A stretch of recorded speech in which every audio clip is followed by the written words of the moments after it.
সুপ্রভাত সকলকে। এখন থেকে আমি আমার ব্লগটা শুরু করছি। তো সারাদিন কী করি দেখো, আর আশা করি সকলেই ভালো আছো। আজকে হচ্ছে শুক্রবার, আর সেরকম কিছুই নেই আজকে করার মতো, বিশেষ করে রান্না করার মতো। যে শুক্রবার নিরামিষ হয়, কিন্তু এর মধ্যে একটা ব্যাপার আছে। আজকে নিরামিষ তো খাবো আমি, কিন্তু কৌশিক আর সানা খাবে হচ্ছে, আর বাপি ইলিশ মাছ আছে গতকালে, সেই ইলিশ মাছের কিছু একটা করবে। হয় আমি করবো, নাহলে ও করবে, দেখা যাক। ও আসুক, ও তো বাজারে গেছে, তাহলে বোঝা যাবে। আর মসুরির ডাল করব, আলু সিদ্ধ, এইটুকু অবধি করবো। আর আমি কি খাবো, আমি হচ্ছে ঝিঙে আলু পোস্ত দিয়েই খেয়ে নেবো, বা আলু সিদ্ধ দিয়ে খেয়ে নেবো, কারণ শুক্রবারটা আমার ওইসবের কিছু ব্যাপার নেই। আর কর্নফ্লেক্স আছে, ভুট্টা আছে, এগুলো দিয়ে আমার সারাদিনটা চলে যাবে। আর এই যে ভোলা ঘুরে বেড়াচ্ছে, আর রনির নিচে ওর দিদির কাছে, ও দিদি পড়ছে আর রনি তাকিয়ে বসে রয়েছে।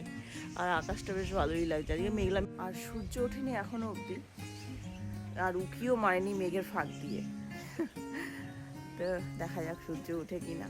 এখনকার ওয়েদার তো, সকালবেলা সূর্য উঠলে কি হবে, আবার কিছুক্ষণ বাদ এমন বৃষ্টি হবে কি বলবো। তবে হ্যাঁ, জামা কাপড়গুলো এই দুদিনে এসব কেচে শুকিয়ে নিয়েছে, এটা আমার কপাল ভালো, মানে অনেকটা কাজ এগিয়ে গেছে। আর কাল থেকে আমার পরীক্ষা, আমার টিচার্স ট্রেনিংয়ের পরীক্ষা। তো জানি না কী লিখবো, ঈশ্বরই জানে। তো যাই হোক, যাই নিচে যাই। আমি অলরেডি ভাত আর ডাল চাপিয়ে দিয়ে এসেছি, সানা পরীক্ষা দিতে যাবে। তো আমি নিচে গিয়ে কাজগুলো করি। এই যে নিচ থেকে চলে এসছে ব্যাগ নিয়ে, আবার খেলি বেথু। বেথু খেলো, সকাল সকাল বেথু খেলো। কোথায় খেয়েছিস, কোথায় খেয়েছিস? পায়ে? কোন জায়গাটা? এইখানে। সর। বেতু খেয়েছি সকালবেলা দিদি। দুটো জ্বালায় আমার জীবন অতিষ্ঠকর হয়ে গেছে। সবাই অনেকে অনেক কিছু বলে আমাকে। হ্যাঁ, কুকুর কবে থেকে সন্তান হলো, মানে অনেকে অনেক মানে কুটু কথাও বলে, এবং হাস্যকর ভাষা এবং বাজে ভাষাতেও অনেকে অনেক কমেন্ট করে। যাই হোক, ও আমার সন্তানের মতো, ওকে ছোটোবেলা থেকে মানুষ করেছি। তো এবার যারা বলে তারা কোনোদিন কুকুর পোষেনি, কোনো পেট জাতীয় কাউকে পোষেনি। তো যেদিনকে পুষবেন আপনারা, সেদিনকে বুঝতে পারবেন। আমার এখানে আমরা কিছু বলবো না, যারা আমরা পুষি তারা সন্তানের মতোই দেখি।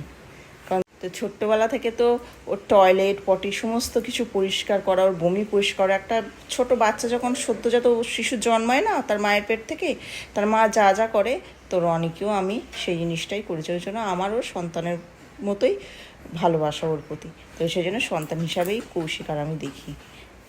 যাই হোক, আর কিছু বললাম না এই নিয়ে, এই বিষয় নিয়ে। এই চুলকানি, তোর নতুন নাম চুলকানি। দিদিকে পাহারা দিয়ে পড়ছে কি না নাকি? হ্যাঁ, তুই পরীক্ষা দিতে যাবি না কি রে? আগের দিন তো যাসনি পরীক্ষা দিতে, আজকে যাবি? তোর দ্বারা পড়াশোনা হবে না। ওই যে চলে এসছে তোমাদেরকে।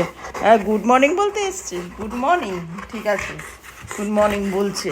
ঠিক আছে, হয়েছে, সবাই বুঝতে পেরেছে। যা, সানা পরীক্ষা দিতে বেরোচ্ছে। রনি, ও উপরে। রনি, দিদি বেরোচ্ছে, আসছে, দৌড়ে দৌড়ে আসছে। দিদি বেরোচ্ছে, দিদিকে টাটা কর। দিদি আজকে টেনশন হচ্ছে। যা, দেখতে দেখতে যাও ওগুলো।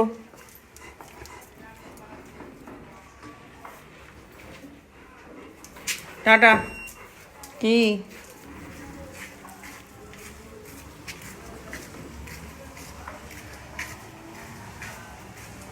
চ, উপরে কি করছিলিস? শুয়েছিলিস?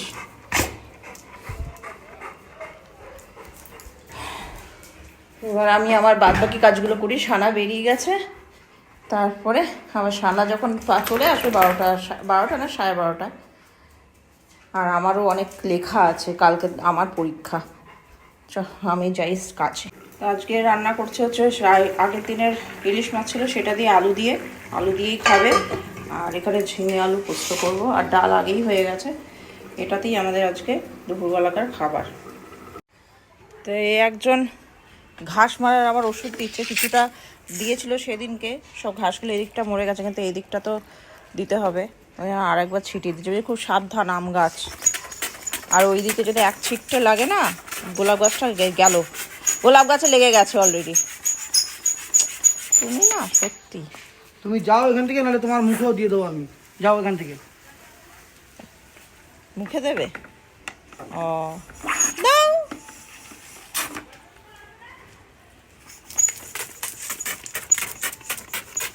এইখানে তো নেই, যেখানে আছে সেখানে, যেখানটা আছে সেখানটা দাও না। ওই ওই তোমার ওই গুড়ির গাছের গুড়ির ওখানটা দাও।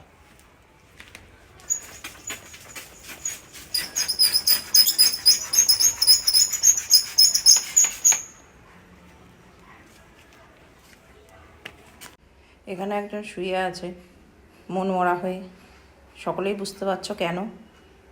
আবার আমি বলছি বলে আসছেও না, মানে দিদির দুঃখ, দিদি নেই।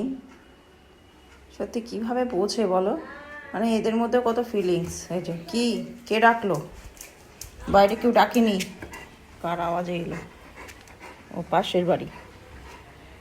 আসেনি দিদি, আসেনি, পাশের বাড়ির লোক আওয়াজ করেছে। আসবে, একটু বাদেই আসবে দিদি। চলে এসছে, আরে ও দাঁড়িয়ে রয়েছে, ঠিক আওয়াজে বুঝতে পারে তুমি আসছো দূর থেকে। শুয়েছিল, উঠে চলে এলো এখানে।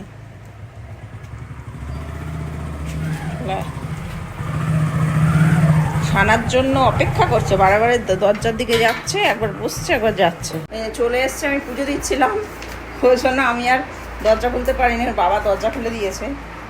কি খুশি? দিদি চলে এসছে। হ্যাঁ দিদি গায়ে যা, দিদির কোলে ওর, দিদির কোলে। হ্যাঁ দিদির কোলে উঠবার। হ্যাঁ ঠিক আছে, হ্যাঁ ঠিক আছে, খুশি হয়েছে। হ্যাঁ ঠিক আছে, বুঝেছে সবাই। কেমন হয়েছে পরীক্ষা? কিছু বলে না, করে যাচ্ছে, আর কোশ্চেন পেপার দেখে যাচ্ছে, আর বই দিয়ে মিলাচ্ছিস নাকি? একটা জিনিস সবাই ডাউটে আছে, সেটা হচ্ছে এই প্রশ্নটা। ঠিক আছে পরে দেখছি। এমনি পরীক্ষা কেমন হয়েছে? খারাপ না, ভালো, মানে মোটামুটি। না মোটামুটি থেকে ভালো। আচ্ছা দেখা যাবে। তো আমি এখানে আমার নিজের পড়াশোনা করছি, আর একে দেখো চোখটি করে ঘুমোচ্ছে।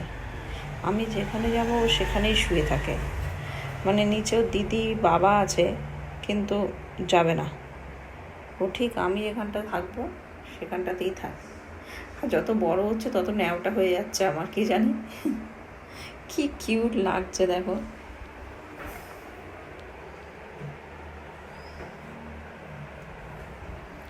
শান্তিতে ঘুমোচ্ছে, ঘুমো। এই জাস্ট পড়িয়ে উঠলাম। আজকে সেকেন্ড ব্যাচের এসছিল, যেহেতু ছুটি স্যাটারডে আর সানডে, ওই কারণের জন্য। কি হলো, দাঁড়া দেবো খেতে। তো এখন বাজে 8:20, এই গেল। এবার আমি রান্না করবো, আর আজকে সেরকমভাবে ব্লগই করতে পারিনি। কি হয়েছে, ফুচকা দিয়ে খাওয়া যাবে না, আজকে ফ্রাইডে, ওই ফুচকার ঘন্টা পাচ্ছে, আর ও জানলা দিয়ে উঁকি মারছে, একবার দরজার কাছে যাচ্ছে, একবার আমার কাছে আসছে।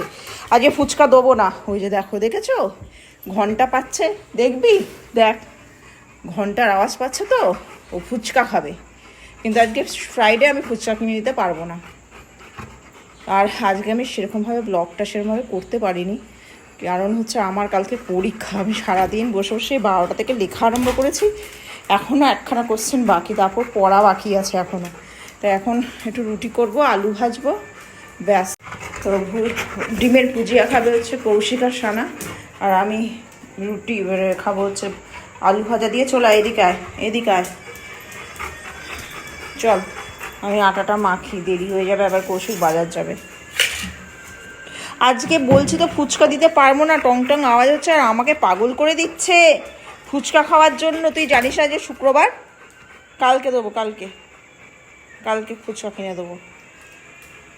একটু বাদেই তো ভাত খাবি না, আর ওরম বায়না ধরে না। কালকে কালকে কালকে কিনে দেবো, কালকে কালকে। আর সানার আজকে খুব শরীর খারাপ, কারণ হচ্ছে ও জ্বর আসছে।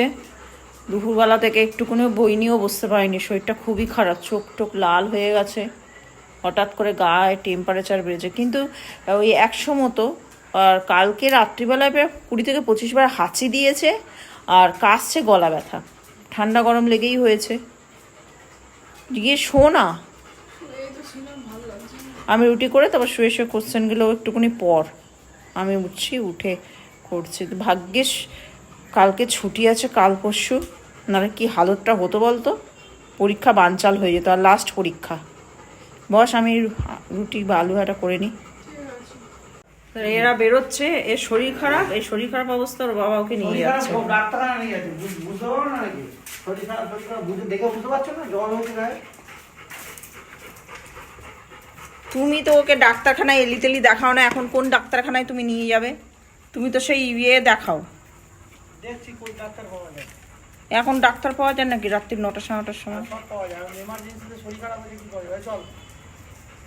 যা, ওকে আইসক্রিম খাওয়াও, পেটটা ঠান্ডা হবে। পেট গরমের জন্য হয়তো জ্বরের টেম্পারেচার আসতে পারে। তুই যা আগে টয়লেট করে যা। তো বেরিয়েছিলাম ডাক্তার দেখাতে, কিন্তু এত রাত্রি হয়ে গেছে, ডাক্তার তো এখন পাবো না। তো বাবা বলেছে কালকে সকালবেলা ডাক্তার দেখিয়ে দেবে, আর বাবা ওষুধ কিনে দিয়েছে। আর রাস্তায় যেতে যেতে দেখছি এখানে কি সুন্দর মেলা হচ্ছে। তো আমাদের চুঁচড়ো স্টেশনের এখানেই হচ্ছে মেলাটা। তো মা বলেছে যে আমার পরীক্ষাটা মিটুক, তো মা আমাকে এখানে মেলাটা দেখাতে নিয়ে আসবে।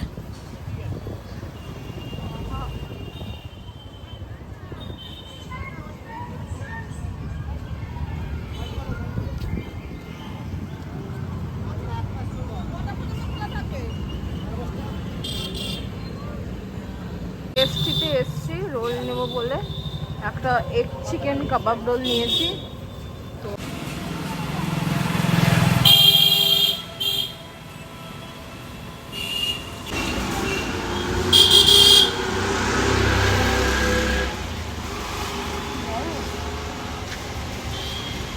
চলে এসছে। দুইটাও গরম হয়ে গেছে। দেখিয়েছিস ডাক্তার? না ন ধরো কেন? ওষুধ কিনে নিয়ে যেতে বাবা, তোমার মনে আছে উল্টো পাল্টা তো ডাক্তার তোমাকে দেখানো যাবে না, আমি তো ওই জন্যই বললাম। কোনো আজে বাজে যেখানে সেখানে ডাক্তার দেখাবে। এটা কি তোর বাবা যে পয়সা বাঁচাবার জন্য লাইন দিয়ে হসপিটাল যাবে? তোকে দেখাবে না, তোকে ভালো জায়গায় দেখাবে। হসপিটালও ভালো, বুঝেছিস? তা তুই আজকে কি হয়েছে কি? কি অল টাইম কিসের জন্য কি ব্যাপারটা বুঝি না আমি। কি চাস বলতো? কি বলতে হয়েছে কি? তুই আজকে খাবি না তো? কি হয়েছে কি? আরে তো সানা বাইরে থেকে রোল খেয়ে এসছে। তো এটা ডিমের অমলেট কৌশিকের জন্য, আর আলু ভাজা ওর জন্য, এটা আলাদা। আর আমার জন্য যেহেতু হচ্ছে শুক্রবার, এখানে না এই আলু ভাজাটা মশলা দিয়ে করেছি, মানে হচ্ছে মশলা দিয়ে আলু ফ্রাই আর কি যেটাকে বলে, সেটা চৌকো চৌকো করে করতে হয়। যেহেতু আজকে শুক্রবার ওইসব ঝামেলা করিনি। আর আরও অনেক কিছু জিনিস দিতে হয়, যেটা আমি অন্য একদিন করে তোমাদেরকে বলবো কীভাবে করতে হয় জিনিসটা। ওর মধ্যে টমেটো এটা ওটা পড়ে অনেক কিছু। তো সেটা যেহেতু আজকে শুক্রবার বলে করতে পারিনি, এটা দিয়ে আমি খাবো, জাস্ট নর্মাল করেছি। আর বাপি খাবে দুধ দিয়ে। আর ও তো রোল খেয়েইছে, বললো আর খাবে না। তা দুধটা জাল দিচ্ছি, দিয়ে বাপিকে দিয়ে দেবো। যেহেতু শুক্রবার বলেই আজকে আমাদের এরকম নর্মাল খাবার দাবার একদম। আর আমার একটা সব থেকে বড় ব্যতিক্রম, এই যে কথা বলছে চলে এসছে একজন, ব্যতিক্রম হচ্ছে আলু ভাজা আর রুটি। আমার মানে গায়ে মানে নাম শুনলে আর দেখলেই গায়ে জ্বর আসে। আমি একদম খেতে পাই না, মানে আমার সে গলা দিয়ে নাবে না, বমি চলে আসে। তো ওই কারণের জন্য যেহেতু আজকে শুক্রবার কী খাবো, তো কিছু তো খেতে হবে। তো আলু একমাত্র আমার ভালো লাগে যদি আমি মশলা দিয়ে করি, অনেক কিছু দিয়ে, তাহলে ভালো লাগে। এবার তোমাদেরকে আগেই বললাম যে অনেক কিছু পরে, তো এমনি নর্মালি করেছি। তো এটা দিয়েই খেয়ে নেবো লঙ্কা ঢোলে। আর কিছু করার নেই, তবু এটা একটু খেতে পারবো। শুকনো আলু ভাজা আমার একদম রোচে না। যাই হোক, কৌশিক ভালোবাসে, ওই জন্য ওর জন্য আলাদা রয়েছে। কৌশিক আবার মশলা আলু ভাজা পছন্দ করে। সমস্যা অনেক আমাদের বাড়িতে। আমি একরকম খাই, ও একরকম খায়, বাপি একরকম খায়, সানা একরকম হয়। তবুও সানা আমি সেম সেম কিছুটা আছে। যাই হোক, খেতে তো হবেই। তো দুধ গরম তো বসিয়ে দিয়েছি, এখনও হয়নি, হচ্ছে, গিয়ে দেখে এলাম, যা একটু হবে। তারপর দুধটি ভিজে দেবো বাটিকে। আর আজকের মতো ব্লগটা আমি এখানেই শেষ করে দিচ্ছি। যদি ভালো লেগে থাকে অবশ্যই লাইক করে, সাবস্ক্রাইব করে আর কমেন্ট করে জানিও কেমন লাগছে। তো আজকের মতো এখানে বিদায়, আবার কালকে দেখা হচ্ছে একটা নতুন ব্লগ।